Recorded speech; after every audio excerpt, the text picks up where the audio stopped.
আজকে ভিন্ন কিছু রান্না করব, পাট পাতা। তো পাট গাছ তো শেষ হয়ে যাচ্ছে। এখন কিছু পাতাগুলি আমি ধুয়ে রাখছিলাম, এখন এরকমভাবে বেছে নেব, মাঝখানের শিরটা ফেলে দেব। এই যে এইভাবে সবগুলো পাতা বেছে নেব।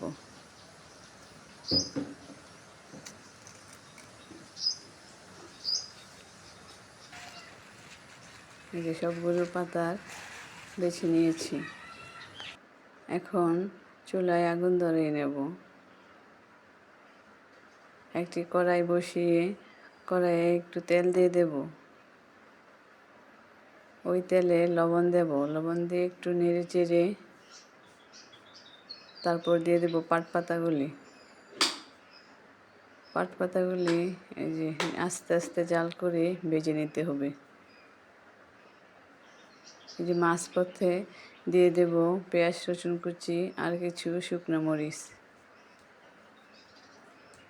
পাট পাতাগুলিও ভাজা হবে, পেঁয়াজ রসুনগুলিও ভাজা হবে। এই যে ভাজা হয়ে গেছে, দেখেন পেঁয়াজ রসুনগুলি কেমন বাদামি কালার হয়েছে। এরকম মচমচে হলে নামিয়ে ফেলবো। আমার কাছে এই পাট পাতা ভাজাটা খেতে অনেক মজা লাগে। আপনারা পাট পাতা ভেজে খেয়ে দেখবেন।